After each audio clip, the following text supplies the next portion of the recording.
Good morning, Mr. Prime Minister. Good morning. It is a distinct honor and pleasure to join you this morning as we come together at the commencement of these 2 days of deliberation on the global strategy for women's, children's, and adolescent health. I have had the privilege of participating in meetings on the global strategy in my own region of Latin America and the Caribbean, and so I welcome this opportunity to participate in this global meeting. Not only does this event fall within my capacities as Belize's Special Envoy for Women and Children and Chair of the Spouses of CARICOM Leaders Action Network, but it also resonates with my personal convictions on the importance of investing in health and well-being of women, children, and adolescents. The evidence has shown time and time again that healthy, educated, and empowered women are better able to raise healthy, educated, confident, and resilient daughters and sons. There is, of course, an inextricable link between poor health and poverty. So indeed, when women are supported and empowered to overcome the effects of poverty and poor health, they can and will live full and productive lives. And so will their children, families, and communities.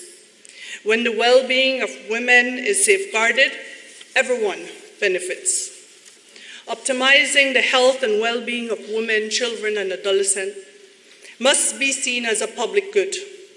Priority must be placed on persons from poor and vulnerable families, and careful attention must be made to ensure that all adolescents can access services and appropriate information. No one must be left behind. Ensuring the health of women and children is very much about safeguarding fundamental rights.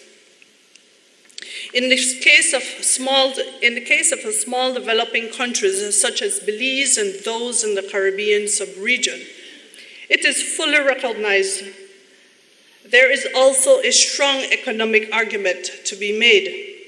If we are to realize our economic development goals, we must ensure that all members of our societies are functioning at an optimal level. We must therefore pay keen attention to women who make up half of our population and to children and adolescents who in some cases comprise of 60%.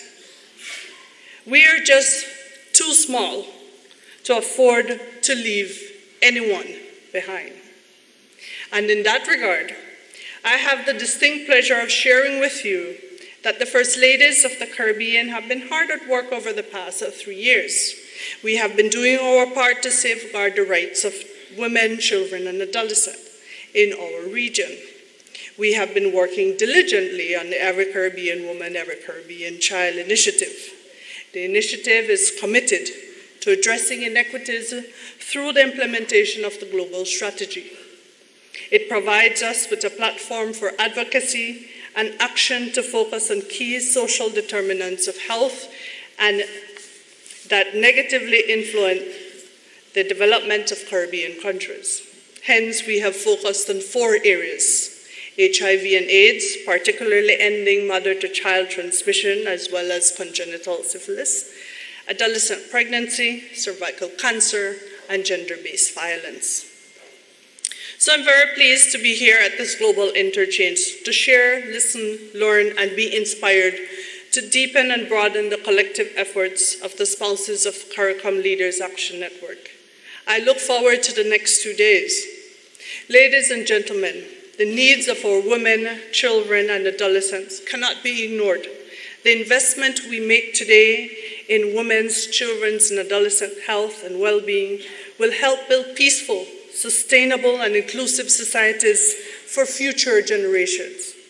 And so in closing, let me urge that we all heed the call to action.